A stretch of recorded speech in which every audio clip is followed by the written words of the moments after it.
Hola, ¿cómo están? En esta oportunidad lo que vamos a presentar es la tercera y última parte de la información teórica en referencia a los hidratos de carbono. Así que nos vamos a centrar en lo que son los oligosacáridos y polisacáridos. Eh, Como ya hemos visto, como para el caso de aminoácidos, péptidos y proteínas, en el caso de oligopéptidos y proteínas, sabemos que son moléculas más grandes constituidas por la unidad monomérica, que serían los aminoácidos. En este caso, en los oligosacáridos y polisacáridos vamos a estar hablando de macromoléculas en las cuales las unidades repetitivas van a ser monosacáridos, ¿sí? Eh, Así que bueno, serán formados entre 2 y 10. Los oligosacáridos, recuerden que son esa fracción de moléculas más pequeñas, y después, dependiendo de las clasificaciones, ya cuando son más de 10 o 20 que empezamos a tener macromoléculas, empezamos a llamarle polisacáridos. En este caso los términos di, tri, tetra, penta no hace referencia al número de átomos de carbono, sino que hace referencia al número de unidades de monosacáridos que componen al oligosacárido. Y a su vez vamos a tener una gran clasificación, que sería en este caso si son reductores o no reductores, en función a si estos responden a la oxidación, ya sea con los reactivos de Fehling o de Tollens, lo cual estaba directamente relacionado a si estas estructuras iban a tener algún carbono anomérico libre, que sería el de un extremo en este caso, y vamos a ver qué es esto del extremo reductor de un oligosacárido o polisacárido. Eh, para empezar a analizarlo, vamos a empezar a trabajar con los disacáridos para ver cómo es que se unen dos monosacáridos.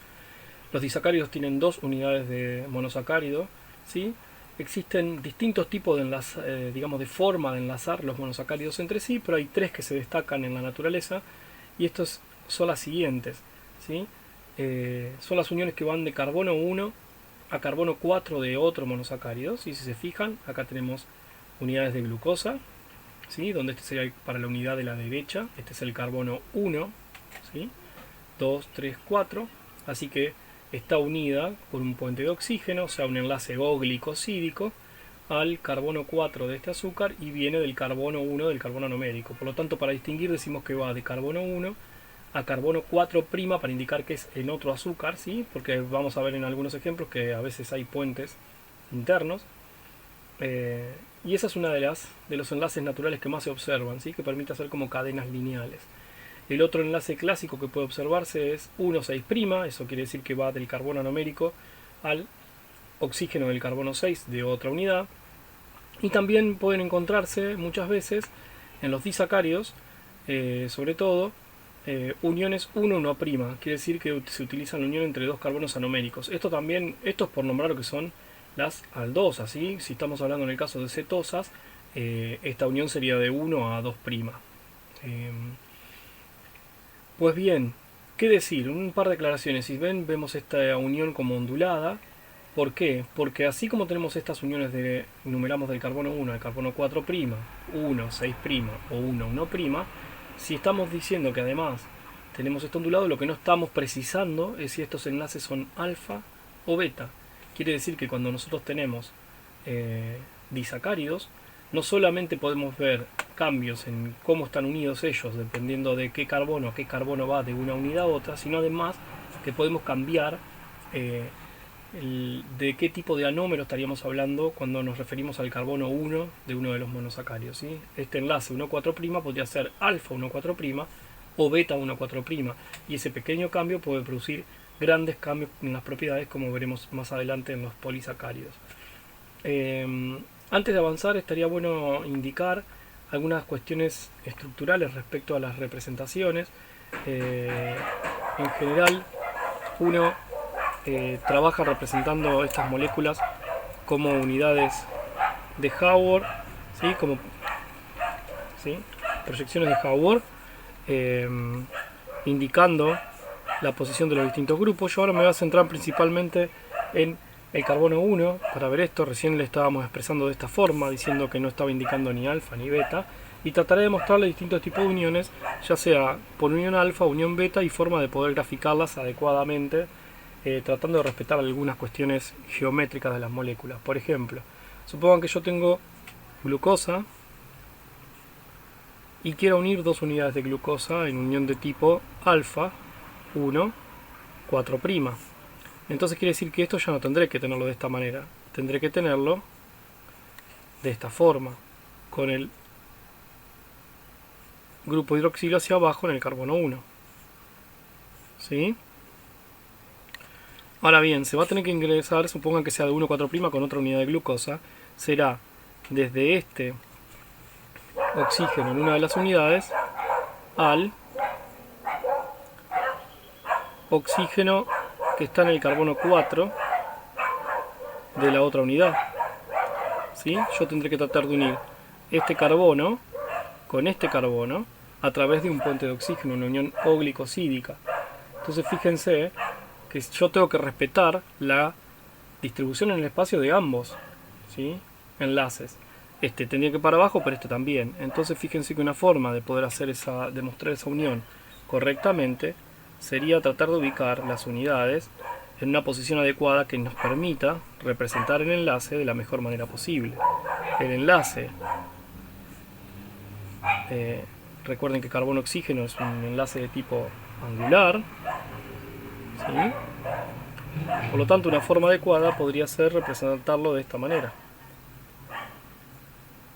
Dejamos esta así porque no está indicado la otra unidad para qué lugar está. Lo que está marcado es esto, que es alfa 1, 4'. Y tomando esta determinación de graficar así, podemos ver cómo respeto el ángulo de enlace del oxígeno y respeto hacia dónde están para cada proyección de Haworth la posición del oxígeno. ¿Sí?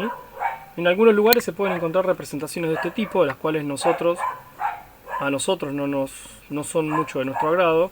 Ustedes tienen que unir una molécula que tiene esta distribución, como están los perritos,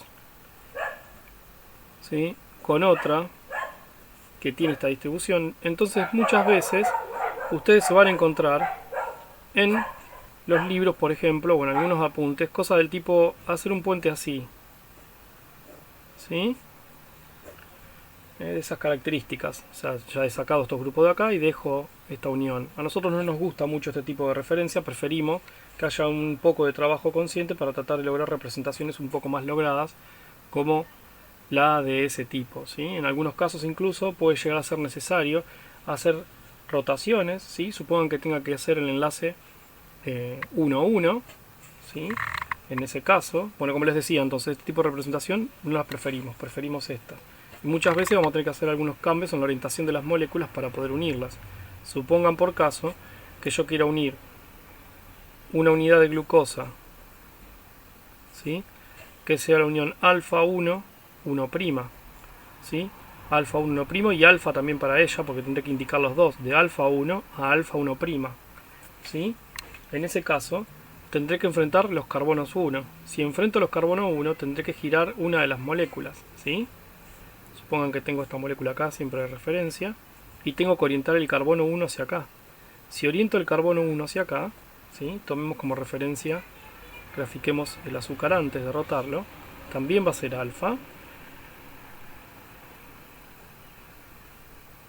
Perdonen que esto lo grafique mal.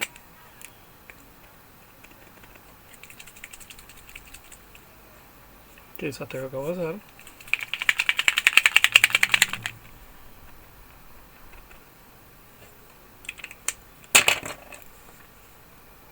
¿Sí? Ustedes tienen ese azúcar, la glucosa, en alfa, en posición 1 también, y tendrían que enfrentar este carbono para allá. Imaginen que voy a hacer un giro así, manteniendo la parte que está para arriba y la que está para abajo, pero voy a imaginar que tengo un eje en este lugar sobre el cual voy a rotar la molécula, de manera tal el carbono 1 pasará a estar acá, el 4 pasará a estar en este extremo, ¿sí? ¿Sí? Pero como hice así, el oxígeno que estaba atrás va a pasar acá adelante, el oxígeno va a estar acá. Acá estará el carbono 5, pero insisto, tendré lo que estaba para arriba, va a seguir estando para arriba. El enlace se formará así, el carbono 2 estará acá y tiene el OH para abajo, el carbono 3 estará acá y tiene el OH para arriba, y el carbono 4 estará acá y tendrá el OH para abajo. Entonces de esta manera ustedes pueden ir viendo cómo podemos ir organizando nuestras moléculas para poder graficar adecuadamente, representando las mismas en una orientación adecuada, ¿sí?, de manera tal de respetar la representación adecuada de los enlaces desde el punto de vista de su geometría. Entonces lo que acabamos de ver es que es importante entonces que tenemos distintos tipos de uniones, tres principales, aunque no quiere decir que no existan otras. Se observan, por ejemplo, 1,2' o 1,4', sí, perdón, 1,3'. Se observan también en la naturaleza ramificaciones en estos lugares, pero bueno, principalmente se ven la 1,4' que permite hacer cadenas lineales, la 1,6' que generalmente obtiene cosas lineales o algunas ramificaciones, y las 1,1' o 1,2', dependiendo si es una cetosa. Y dentro de estas tres posibilidades, o más dependiendo de los OH al cual se unan, aparece además la situación de poder cambiar si la conformación, digamos, si el anómero que estoy teniendo en este carbono 1 es alfa o beta. Por lo tanto, aparecen, al menos para esta, aparecen dos casos para la 1,4', dos casos para la 1,6', y tienen cuatro combinaciones para la 1,1'. ¿Por qué? Porque podría ser alfa-alfa, alfa-beta, beta-beta, beta-alfa. ¿Sí? De esa manera podemos tener para la unión de dos unidades de azúcares distribuciones distintas en el espacio de esos enlaces que van a provocar propiedades diferentes, sobre todo en los sistemas biológicos que son estereoselectivos. ¿Qué cuestión recordar? Lo que estamos haciendo nosotros acá es la formación de un acetal, ¿sí? Eso quiere decir que si yo tenía el OH anomérico, ¿sí?, de un carbono que es, hemiacetálico, al reaccionar con un mol de alcohol en medio ácido, formaban los enlaces glicosídicos o glicosídicos, ¿sí? El tema es que acá, como el OH al oxidrilo no lo provee un alcohol, sino que lo provee un azúcar, que básicamente es un grupo alcohol también, pero no es que viene de otro mol de alcohol externo, como hacíamos antes con etanol o metanol, sino que lo está proveyendo otro monosacárido, que está actuando con uno de sus grupos como alcohol, lo que termina dando como resultado es la formación de un acetal, pero uniendo dos monosacáridos y teniendo así un disacárido. En este caso estamos teniendo, por ejemplo, una unión alfa, ¿sí?, 1,4' entre dos unidades, ¿sí?, de glucosa, con lo que damos origen a un disacárido que se conoce con el nombre de maltosa. Acá hablamos de la representación de recién, no es necesario hacer esta curva, tranquilamente podrían ser angular el enlace. Pero bueno, recuerden que en el otro extremo va a quedar un hemiacetal que podría ser alfa o beta, y como esto no está no se ha hecho reaccionar con otro molde de alcohol, es un hidroxilo un OH anomérico libre, que puede estar entonces esta unidad con su estructura abierta en equilibrio, y por lo tanto este extremo es reductor, ¿sí? Y podríamos tener consideraciones de que sea beta o alfa. Si no nos indican nada, el mismo lo dejamos expresado de esta manera sin decir si es alfa o beta. Vamos a dar algunos ejemplos de disacáridos. Ustedes ya saben tomar los monosacáridos, saben en base a sus proyecciones de Fischer formar sus formas cíclicas, ya sea en piranosa o furanosa, y en definitiva lo que están haciendo acá es hacer distintos tipos de uniones. Lo que nosotros vamos a mostrar son algunos ejemplos que ustedes pueden claramente construir. Los instamos a realizar este tipo de pruebas, pero nosotros vamos a ejemplificar algunos casos en los cuales estamos haciendo uniones distintas para dar algunos ejemplos. Uno de los más clásicos es la maltosa. Seguramente si yo a ustedes estaría en forma presencial y les preguntara por la maltosa, todos concluirían que el término les hace recordar a la malta, ¿sí? Y podríamos hablar de la malta, que es la malta, como esa materia prima para fabricar cerveza, ¿sí?, que en realidad es un producto que viene de maltear un cereal. Así que no solo de la cebada, a eso me quiero referir, se puede maltear distintos tipos de cereales. Pues bien, la maltosa es un disacárido que hace referencia a dos unidades alfa 1,4', ¿sí?, entre dos unidades de glucosa. Fíjense el nombre, me gustaría frenarme en eso. Está bueno diferenciar los códigos de colores para que vean que la unidad de la derecha, en este caso, está como una alfa de glucopiranosa, ¿sí? Y lo que decimos es que en posición 4, ¿sí?, mediante un enlace de oxígeno, por eso decimos 4O, fíjense aquí, 4O, en el oxígeno del carbono 4, tenemos unido una unidad de ¿quién? De una alfa de glucopiranosa. Como no está libre, no puede terminar como nosa, entonces lo terminamos como radical y decimos que es un alfa de glucopiranosil.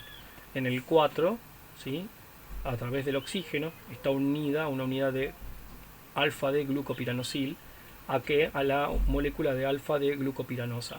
Si no pusiéramos el alfa, no tendríamos indicada esta configuración y diríamos que es una D-glucopiranosa.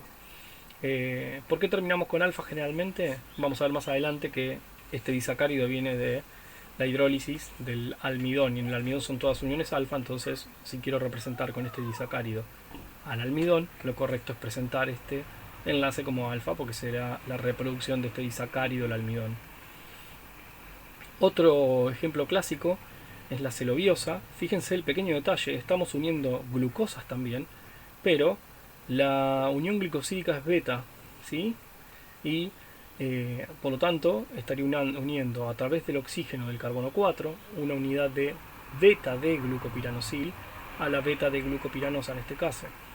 Si yo les preguntaran presencial a qué les hace recordar el término celobiosa, posiblemente lleguen a algo como celulosa, y vemos claramente que esta es la unidad repetitiva del polisacárido celulosa. Entonces ya podemos adelantar entre que almidón y celulosa el pequeño cambio, entre varios cambios, pero el más sutil de todos y que produce la gran diferencia es la configuración del OH, del enlace anomérico, ¿sí? Del carbono anomérico, que es alfa, la unión en el almidón, y es beta en la celulosa. Ese pequeño cambio, esa sutileza, produce ese semejante o importante cambio de propiedades entre los dos polisacáridos.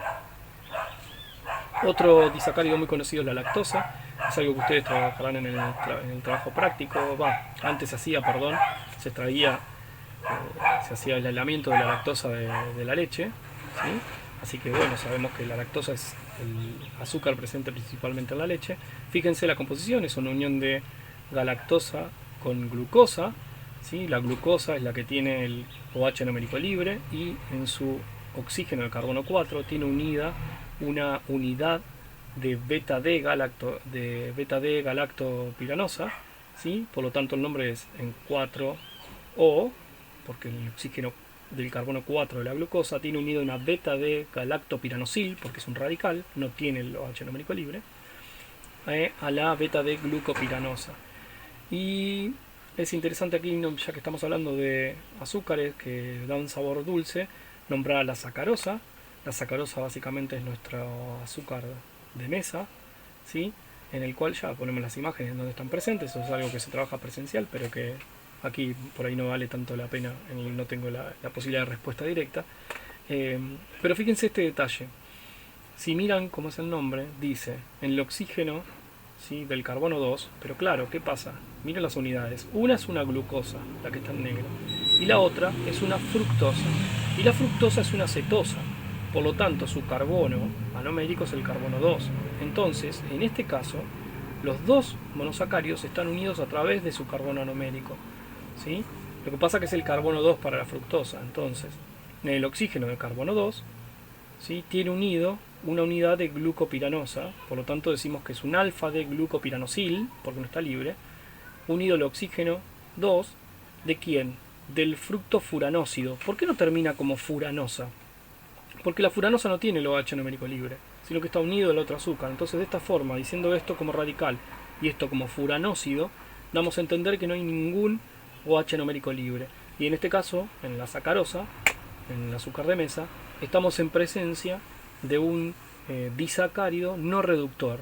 Quiere decir que ninguno de los dos azúcares en el disacárido tiene el OH numérico libre. Como no puede existir en su forma abierta exhibiendo el carbonilo del aldehído, entonces no puede sufrir oxidaciones y por lo tanto da negativas en estas reacciones de Fehling y Tollens, y lo consideramos como no reductor. Hay más ejemplos de disacáridos, pero esos son los más importantes. Cualquier otro se puede construir en referencia a los nombres y las estructuras que ustedes conocen. Es cuestión de trabajar un poco.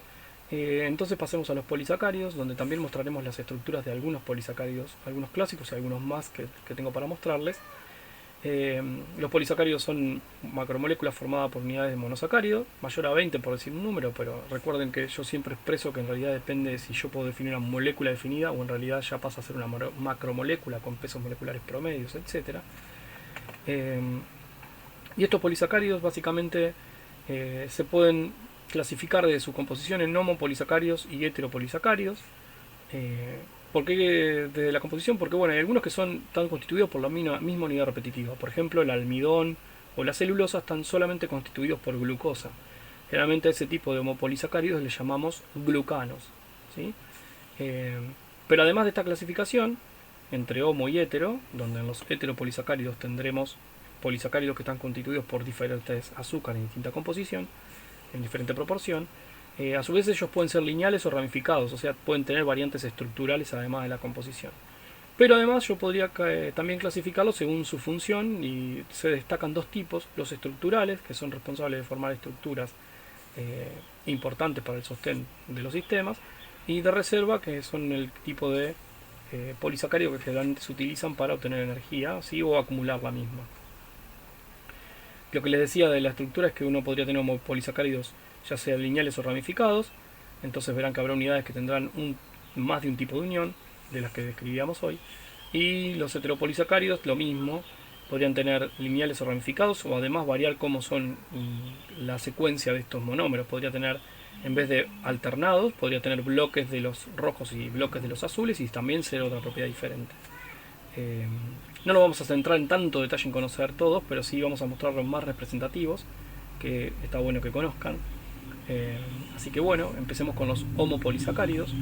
En los homopolisacáridos está algo que venimos diciendo: el polisacárido tiene propiedades muy distintas a los monosacáridos, ¿sí? Generalmente el alto peso molecular le confiere propiedades únicas, y dentro de los que tenemos como material de reserva, un polisacárido de reserva es el almidón, ¿sí? El almidón es un glucano. Esto quiere decir, como ya dijimos antes, que está constituido por unidades solamente de glucosa. Es interesante mostrar que el almidón está constituido de dos fracciones. Una de las fracciones del almidón se conoce como amilosa, y la otra fracción se conoce como amilopectina, ¿sí? Eso es un detalle importante que tienen que aprender. Entonces recuerden, por favor, el almidón tiene dos fracciones: la fracción amilosa y la fracción amilopectina, ¿sí? La fracción amilosa y la amilopectina. La fracción amilosa, vamos a dar ahora sus características, la fracción amilopectina también, pero adelantamos algunas cuestiones. La amilosa es una fracción de tipo lineal, ¿sí? Mientras que la amilopectina es una fracción dentro del almidón que es más ramificada. En general están presentes las dos en las semillas, aunque la amilosa pasa a estar en una zona más central de la semilla y la amilopectina por fuera, recubriéndole y protegiéndole un poco, entre otras capas además dentro de una semilla, de la fuente de reserva del almidón, dado que la amilopectina en general, al ser ramificada, tiene menor solubilidad. Entonces ya le estoy adelantando que el almidón es un poco, en su fracción amilosa, es lo que nosotros llamamos el almidón soluble. ¿Cómo es la amilosa, que es lo que estamos viendo acá? Ya adelantamos que el disacárido, que es la unidad repetitiva, es la... ¿Cómo es? Ahí se me fue de la mente, perdón. La maltosa, que venía de la malta.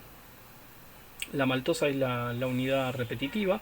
¿Por qué digo que es la unidad repetitiva? Porque si yo digo maltosa, y recuerdo que la maltosa es un disacárido que está constituido por glucosa, donde la unión que prevalece es la alfa 1,4', entonces diciendo que el almidón son repeticiones de maltosa, estoy admitiendo que las glucosas en el almidón están unidas por uniones alfa 1,4'. Si yo digo que el almidón está constituido por glucosa solamente, estoy dando una información falsa. Es verdad que está constituido por glucosa, pero para poder decir que estoy hablando de almidón, tengo que decir que son uniones alfa 1,4'. ¿Se entiende? Redondeando. Yo puedo decir que el almidón, vamos a hablar de la fracción amilosa, es un polisacárido constituido por unidades de glucosa unidas a través de un enlace glicosídico alfa 1,4'. Ahí lo estoy diciendo bien. La otra forma de decir es que el almidón está constituido por maltosa. Como la maltosa son unidades de glucosa unidos en alfa 1,4', entonces estamos diciendo la información de una forma más compleja, más concisa, perdón.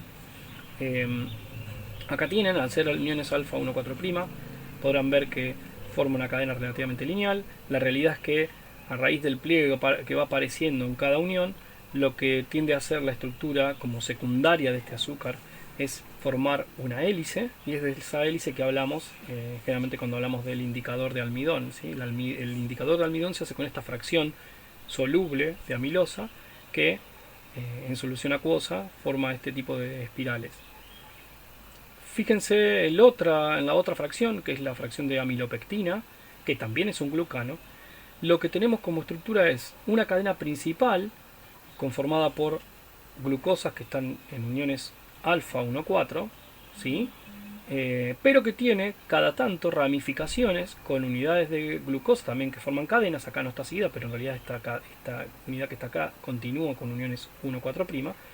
Ramificaciones que son de tipo 1,6'. Quiere decir que tenemos cada tanto este tipo de unidades que están unidas en el centro de la cadena, ¿sí? De los dos lados por uniones alfa 1,4, y que tienen cada una unión alfa 1,6 donde se forman ramificaciones. Acá pueden ver bien, esta es la cadena de uniones alfa 1,4', mientras que alguna de esas unidades tiene ramificaciones por 1,6 y estas cadenas crecen por 1,4, ¿sí? Pero de nuevo cada tanto aparecen este tipo de ramificaciones. Por lo tanto, dadas las ramificaciones que tiene la amilopectina, la estructura que adopta es más parecido a esto, un ramillete, ¿sí? Ramificado como tipo estrella, el cual no puede adoptar esa forma helicoidal y tiene menor solubilidad a las ramificaciones. Fíjense que siempre habrá un extremo que puede tener el carbono numérico libre, porque en algún lugar empezará, si para acá estamos hablando con esto corte que continúa, en algún lugar terminará y tendrá esta unidad como extremo reductor. Lo mismo podremos ver aquí, ¿no? Si yo tengo toda esta cadena, este tendrá el OH numérico libre, que es el primero del extremo, y será un extremo reductor. Mientras que estos otros extremos son no reductores, ¿sí? Presentadas estas moléculas, fíjense algunos detalles de hidrolizar el almidón y cómo reaccionan estas fracciones de forma diferente. Cuando por ejemplo sometemos la amilosa a distintas enzimas como la alfa amilasa o la beta amilasa, fíjense que se dan rupturas. En el caso de la alfa amilasa, lo que hace la alfa amilasa es romper enlaces glicosídicos de tipo alfa de la glucosa sin ningún tipo de orden, reconoce una unión alfa 1,4 y hace cortes, entonces hace rupturas al azar. Si ustedes la dejan operar el tiempo suficiente a esta enzima, obtendrán todas unidades de glucosa. En cambio, si la enzima a la cual la someten es la beta amilasa tiene una característica que es romper enlaces como es 1,4' en configuración alfa, pero que además comenzando por el extremo reductor. O sea, cuando la enzima viene, localiza entre los dos extremos y cada 2 unidades corte uniones 1,4. Esa es la característica que acá están indicadas, es cada 2 unidades. Por eso forma maltosa, ¿sí? Si aplicáramos las mismas enzimas a la amilopectina, lo que veríamos es, de nuevo, va a haber rupturas al azar.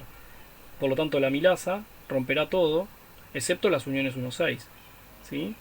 Pero, fíjense qué pasa con la beta amilasa. La beta amilasa, al romper uniones 1,4 cada 2 unidades, ¿sí? Al hacerlo cada 2 unidades, al empezar por el extremo no reductor irá cortando, pero llegará un momento que se encontrará estas unidades que no reconoce, ¿sí? Por lo tanto, eso quedará como una entidad que no puede romper, ¿sí? Empezará por este extremo y sacará este pedazo, ¿sí? O se encontrará otra parte, y esos pedazos se conocen como unidades que son dextrina límite. O sea que cuando aplican beta amilasa a la amilopectina, lo que van a encontrar es maltosa en los tramos que pueda cortar la de A2, pero los tramos que no pueda cortar los va a reconocer se conocen como dextrina límite, y eso muestra a las claras las diferencias entre ambas estructuras, de las cuales ya conocemos que tienen propiedades de solubilidad diferentes, pero bueno, esto confirma el trabajo. Presten atención a unas cuestiones de los nombres. Yo por ahí no hice mucho hincapié, pero esta se llama alfa amilosa, mientras que la amilopectina se llama beta amilopectina y no tiene nada que ver este beta con el tipo de enlace. Y la atención a los nombres de las enzimas, que se llame beta amilasa no quiere decir que corte enlaces beta. ¿Sí? En realidad significa lo que les decía, hay que buscar el comportamiento de la enzima, y esta enzima corta enlaces 1,4 empezando del extremo no reductor, cada 2 unidades, que esa es la característica que tiene.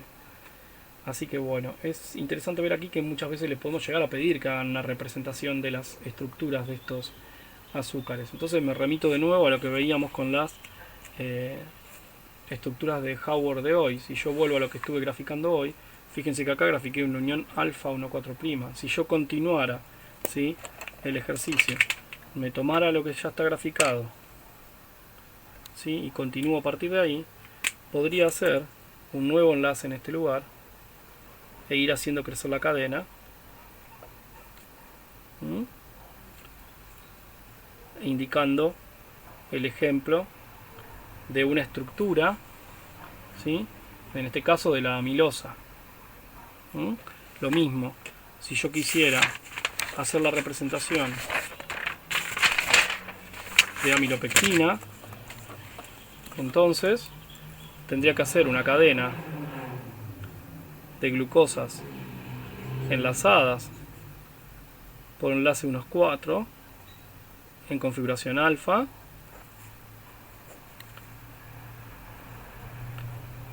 y cada tanto en alguna de estas unidades unirme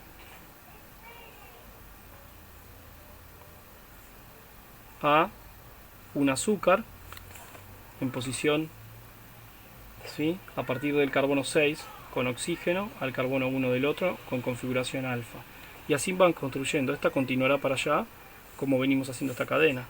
¿Ven? Entonces no desesperen, traten de ubicar cuál es la unidad que tienen que representar, cuál es la unión que tienen que hacer. Después se fijan en cómo completar esto, pero siempre es más central iniciar con cómo es el esqueleto, la representación que yo tengo que tener para poder abordar la esquematización del mismo. La prueba de yodo ustedes la habrán visto, habrán utilizado el almidón como indicador en iodometrías. Se basa en que el yodo se mete dentro de la hélice de la estructura de la amilosa, de la fracción soluble del almidón, formando un complejo, ¿sí? Este complejo tiene un color azul muy intenso, ¿sí?, el cual cuando se calienta, eso hay que tener en cuenta, si ustedes calientan lo que hacen es desenrollar esta hélice, ¿sí? La hélice se desenrolla, por lo tanto rompen el complejo, y al romper el complejo se pierde el color, un color que al enfriar se recupera cuando el polisacárido adopta nuevamente la estructura secundaria adecuada. Eso sí, teniendo cuidado de no calentar en exceso, de que no vaya a hacer que todo el yodo se sublime, pero simplemente son ensayos y pruebas que ustedes pueden hacer para verificar algunas de las cuestiones estructurales. El otro polisacárido por excelencia que siempre se enseña es la celulosa. Ya adelantamos que las uniones son beta 1,4' de celulosa, es un glucano. La representación en sí ya es esto, pues si ustedes hacen estructuras de Haworth tendrán el equivalente a lo que mostramos antes, pero con enlace beta en las unidades. ¿Qué contar? Es interesante contar aquí un detalle. Bueno, primero el detalle importante de ver que en este caso este polisacárido es un polisacárido de tipo de estructura, ¿sí? El anterior era de reserva y este es estructural. Nosotros no podemos, por ejemplo, digerir este tipo de material. Para nosotros es lo que consideramos fibra, ¿sí? Pero bueno, es interesante contar de la celulosa, que hoy por hoy ha vuelto en los últimos 15 años a estar siempre está presente por una cuestión de material materiales de construcción, pero bueno, hay una reconstrucción en tiempos de nanotecnología de este material. En general, la celulosa, la madera, como nosotros conocemos, la madera en realidad es un material complejo, no es solamente celulosa. La celulosa, que está así, como estamos viendo, como es el pedazo de la molécula, en realidad se organiza para formar cristales. Estos cristales a su vez van formando como fibras, ¿sí? Fibras que a su vez van uniéndose en estructuras cada vez más grandes hasta hacer microfibrilas, y estas microfibrilas están presentes en la madera, unidas a través de otro tipo de materiales que suelen ser proteínas y otros polisacáridos que no son homopolisacáridos, sino que son heteropolisacáridos, o sea, constituidos por distintos tipos de azúcares que funcionan como una especie de pegamento entre esas fibras. Por eso decimos que ahí, como no es solamente celulosa la madera es un material complejo, ¿sí?, desde el punto de vista de los materiales. Tiene celulosa pero en forma de fibras, y estas fibras, estas microfibrilas, están como pegadas entre sí gracias a distintos tipos de moléculas entre las que participan otros polisacáridos y proteínas. Lo interesante en la parte moderna es que entonces ustedes desde ya que pueden hidrolizarla como hicimos antes, con enzimas particulares, a partir de la cual pueden encontrar glucosa y celobiosa, que es el disacárido que la representa. ¿Cuál es el problema por qué fibra para nosotros? Porque nosotros no contamos con el tipo de enzimas que puedan hidrolizar este tipo de enlaces.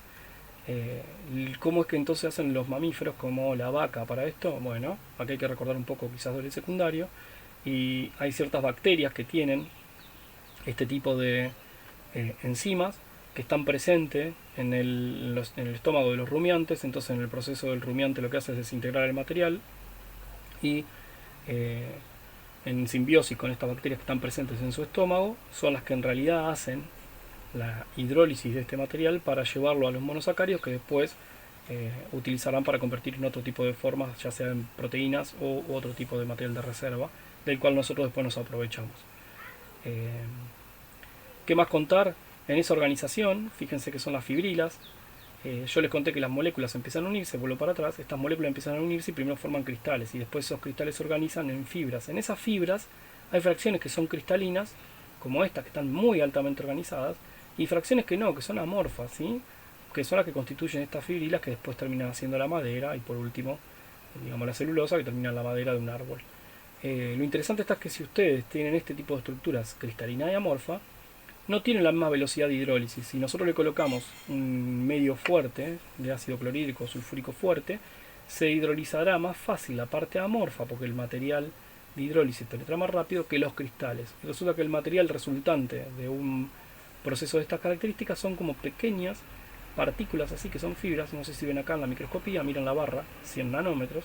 Son pequeñas barras de 100 nanómetros por 7 nanómetros de ancho que se conocen como nanocristales de celulosa. Y es un material que se está usando como material de refuerzo, muy renovable y natural en una serie de materiales, ¿sí? Eso es un tópico moderno de aplicación. Otro glucógeno altamente conocido que hay que nombrar es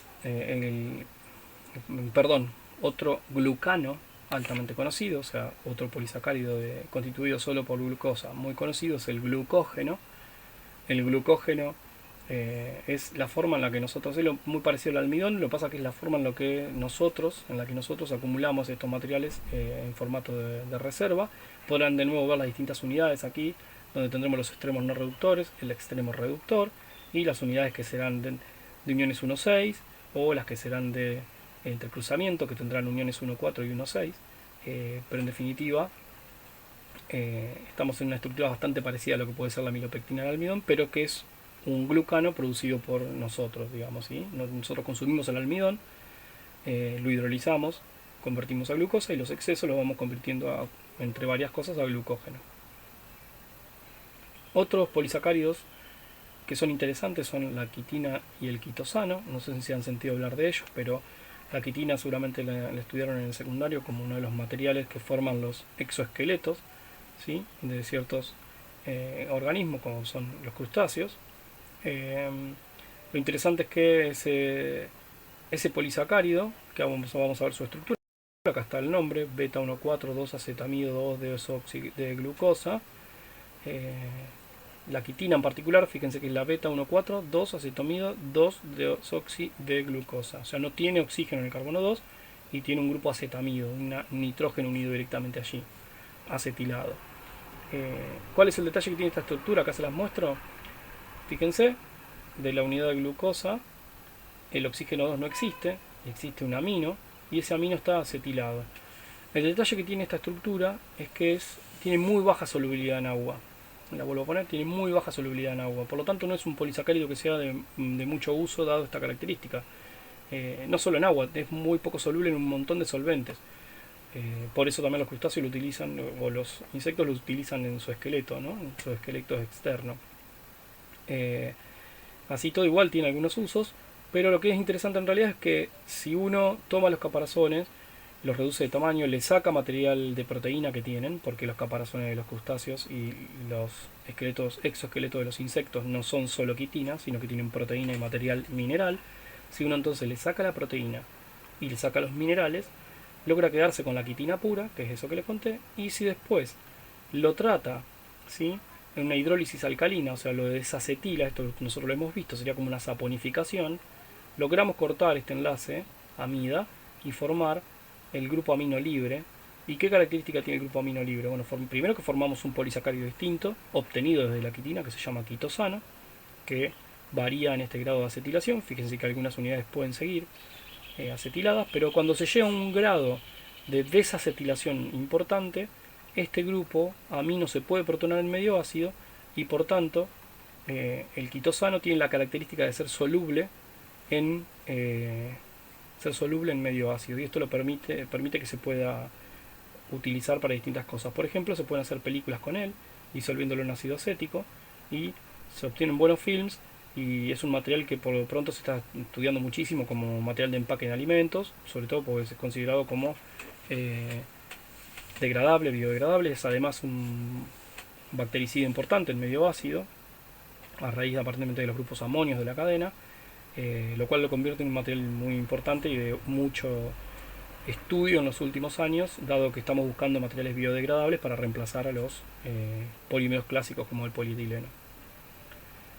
Para la industria farmacéutica es importante mostrar unas moléculas que fueron importantes en un tiempo, que son la ciclodextrina. Estos son como oligosacáridos cíclicos, ¿sí? Y dependiendo de la cantidad de unidades que tenga, pueden tener distintos tamaños. Lo interesante es que pueden ser 6, 7 u 8 unidades en general, con lo cual se conocen como alfa, beta y gamma dextrinas. Y son unidades alfa de 1,4 de glucosa, o sea el enlace es alfa 1,4'. Y lo interesante es que según la cantidad de unidades que tengan, tienen tamaño distinto. ¿Y qué es para lo que más se utilizaron? Aquí no está contado, pero fíjense la estructura, miren estos gráficos de arriba. Al hacer ese ciclo, lo que queda hacia afuera son los grupos OH, y hacia adentro generalmente queda una zona de menor polaridad, o sea, suele tener una parte de alta polaridad afuera, amigable con el agua, ¿sí? De tipo hidrofílica, y una sección más hidrofóbica internamente. ¿Por qué se usó mucho en la industria farmacéutica? Dado que es posible colocar acá adentro algún fármaco que no sea tan soluble en agua, quedará colocado dentro del anillo de la ciclodextrina, y dado que queda atrapado en esta estructura, esta parte hidrofílica es la que puede hacer que viaje en el torrente sanguíneo, por ejemplo, o en un medio de altamente acuoso como es un sistema biológico. Para contarles algunos heteropolisacáridos, en este caso están compuestos por distintos hidratos de carbono, no solamente por uno, como vimos los ejemplos anteriores de los glucanos. Es interesante mostrar que, por ejemplo, las paredes de las células vegetales están conformadas por heteropolisacáridos y forman una parte importante del sistema.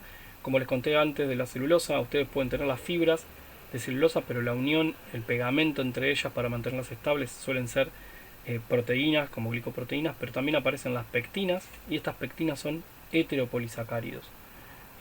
Por nombrar algunos, uno de los más conocidos es la hemicelulosa. La hemicelulosa no tiene nada que ver químicamente con la celulosa. Principalmente está constituido por silosa, fíjense que es una aldopentosa, por eso no ven que quede ningún carbono libre acá, ¿sí? En uniones beta 1,4', pero también participan dentro de la cadena en un porcentaje importante otros azúcares, ¿sí? Distintos tipos de hexosas y otro tipo de azúcares ácidos, que no están mostrados acá porque esta es la parte principal de la hemicelulosa.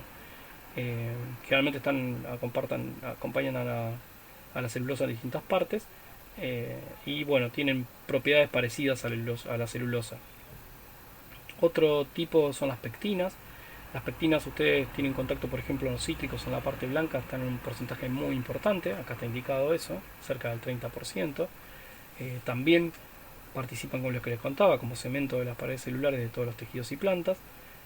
Fíjense la estructura, que es un éster metilado del ácido poligalacturónico, o sea que estamos hablando de galactosa y es un ácido urónico. Si ustedes van a las reacciones de monosacáridos, nosotros hablamos de ácidos aldónicos y de ácidos aldáricos, pero no de ácidos urónicos. El ácido urónico es cuando solo el extremo 6 está como ácido carboxílico. Es algo muy difícil de obtener en el laboratorio, pero en la naturaleza se ve mucho. Entonces es este extremo solo. Si nosotros podíamos tener los aldónicos, que era el carbono 1 oxidado, los aldáricos, que eran el extremo 1 y el extremo 6 oxidado, pero estos son los urónicos, solo el extremo 6 oxidado, y algunos de ellos pueden estar metilados, metoxilados, que serían ésteres. ¿Ven? Al ser ésteres, claramente verán que acá esto le dará hidrofilicidad, y si ustedes en cambio lo tienen como éster, le bajará la polaridad, y eso entonces pueden tener pectinas de distintas características, ¿sí? Así que bueno, acá pueden ver una molécula muy presente en las frutas, jaleas, mermeladas, ¿sí? Se traslada muchísimo parte del material de las pectinas a este tipo de productos. Los mucílagos son otros carbohidratos complejos, generalmente presentes en las algas. Tiene una característica que suelen ser solubles en agua caliente, pero también es cierto que al enfriarse forman estructuras que conocemos como gel, hidrogel particularmente, hidrogeles físicos. Y uno de los más conocidos es el agar. Está bueno que muchos de ustedes cursan bioquímica, farmacia, biotecnología, es probable que trabajen con cultivos. Eh, entonces, incluso los chicos de alimentos, es posible que tengan que hacer en algún caso cultivo, se cruzarán con el agar, más conocido como agar-agar, como un medio. Así que bueno, contarles más que nada que el agar viene de un género de algas, y uno de los más conocidos es la agarobiosa, que está constituido por D-galactosa, y fíjense, y unidades de 3,6 anhidro L-galactosas. Aparece L-galactosa, algo un poco atípico, porque generalmente nosotros trabajamos con la serie D. Y fíjense esto que les decía, que es un anhidro interno formando un anillo. O sea, lo que uno quiere concluir entonces, que una clase de estas características en general terminaría con el almidón y la celulosa solamente. Mi interés es presentarle un abanico un poco más grande de moléculas, no para que las conozcan fehacientemente, porque hay algunas que son muy fáciles de conocer y seguramente pidamos porque son un poco el ABC de la disciplina, pero que abran un poco la mente y cuando se encuentren con nuevos materiales, que ustedes tienen las condiciones y el conocimiento como para poder abordar los mismos, como hemos contado de estos nanocristales de celulosa, o el quitosano, o el agar, que es algo que se trabaja muy habitualmente en los laboratorios y uno no se pone a pensar realmente qué es lo que tiene detrás. Es un polisacárido y ustedes cuentan con la información actualmente como para poder evaluar la estructura y función del mismo. Eh, por último, nombrar que las gomas también, una serie de gomas, son compuestos, digamos, son heteropolisacáridos complejos, y uno de los ejemplos es la goma arábiga, pero hay muchos árboles que emiten este tipo de secreciones que están constituidas básicamente por polisacáridos. Sin más, con esto terminamos lo que son nuestras clases de este tema y de la primera parte, y los invitamos a abordar la resolución del seminario y ya prepararnos para lo que es el examen.